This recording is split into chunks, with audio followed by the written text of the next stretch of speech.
میں سنتا ہوں اور آج میں ببانگے دہل کہتا ہوں، ہمیں وہ دربار بھی قبول نہیں ہے، سن لیا جائے، میری بات کو نوٹ کیا جائے، ہمیں وہ دربار اور مزار بھی قبول نہیں ہے جہاں برائی اور منشیات کے اڈے قائم ہیں۔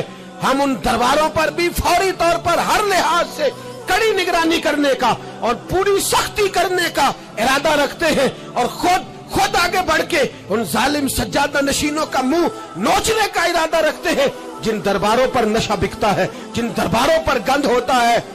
دربار تو ایسے ہوتے ہیں کہ داتا علی اجمیری رحمت اللہ علیہ کا دربار ہو پر چاروں جانب قرآن پاک کی تلاوت ہو رہی ہو، جمعہ اتنا بڑا ہوتا ہو کہ لاہور میں اتنا بڑا جمعہ ہی اور کوئی نہ ہو، درس حدیث ہوتا ہو، درس نظامی کا مدرسہ قائم ہو، اور عورتوں کا جانا الگ ہو، مردوں کا جانا الگ ہو، پوری شریعت کی پابندی ہو، پھر کسی دربار پر جانے کی اجازت ہے، ورنہ کوئی کسی جگہ بھی کسی بھی لحاظ سے کبھی نہ جائے۔ میرے عزیزو، منشیات کے خلاف جہاد، بے حیائی، عریانی، فحاشی، ملت کا جوان اب اپنی نظر کو چھپانا سیکھ جائے۔ اور میرے دوست دیکھنا، بیٹیوں کو خطرہ کس سے ہے؟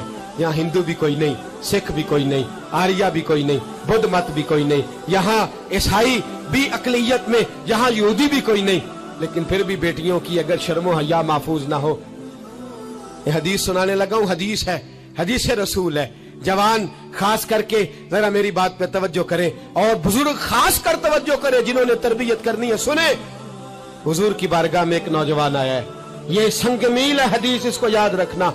عرض کی، حضور میں سارے گناہ چھوڑ سکتا ہوں، زنا نہیں چھوڑتا۔ حضور مجھے زنا کی اجازت ہونی چاہیے۔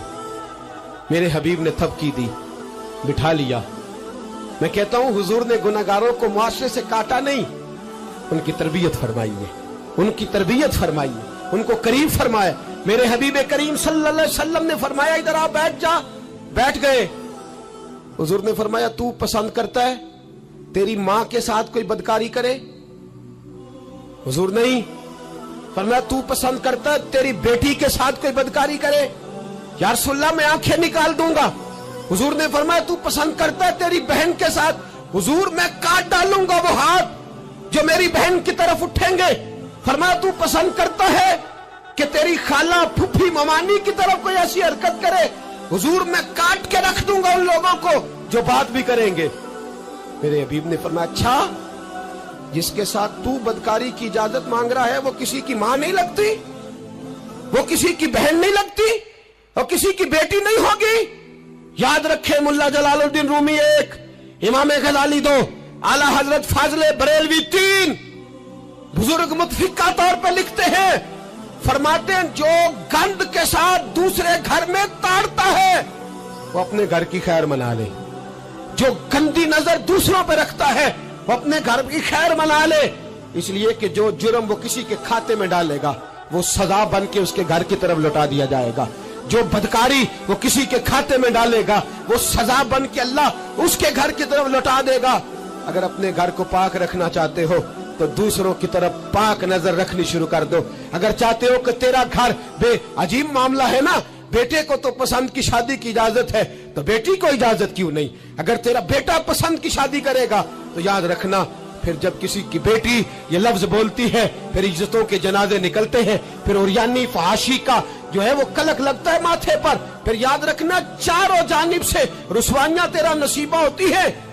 اگر تو بیٹی کو روکنا چاہتا ہے تو بیٹے کا ہاتھ پکڑ، اگر تو بیٹی کو صاف رکھنا چاہتا ہے تو بیٹے کو شرم و حیا کی چادر اڑا، اگر تو بیٹیوں کے کردار کی حفاظت کرنا چاہتا ہے تو پہلے بیٹے کو پابند شریعت بنا، پہلے اس کی طرف دیکھ۔ میرے دوستو، یہ 5 چیزیں ہمارا بنیادی نقطہ ہے۔ ایک تو امیر غریبوں کی تحقیر کرنا چھوڑ دے، دوسرا غریب امیروں سے مانگنا چھوڑ دے، تیسرا عزت کے ساتھ جینا سیکھے، ہمیں ہر حال میں سود سے، حرام پیسے سے بچنا ہے، چوتھا ہر طرف منشیات پھیلی ہے، ہمیں اس کے خلاف جہاد کرنا ہے، پانچواں بے حیائی، عریانی، فحاشی، گلی گلی، نگر نگر نکل کر کے اس کے خلاف ہم نے بولنا ہے۔ مجھے میرے ساتھی کہتے ہیں نوجوان محفلوں میں آنا چھوڑ گئے، وہ کہتے ہیں حضرت صاحب کے سارے موضوعات ہی ہم پہ ہوتے۔ چند دن پہلے میں کلر سجدہ گیا، میں دور کے اجتماع نہیں دیتا، سفر نہیں کر پاتا، میرے پیروں میں درد ہوتا ہے، قریب رہتا ہوں۔ ان لوگوں نے بڑا اصرار کیا تو مجھے جانا ہوا۔ میں جب وہاں پہنچا کچھ دیر میں نے بات کی تو میرے خیال میں یہی تھا کہ جوان نوجوان کہاں بات کو سنتے ہیں،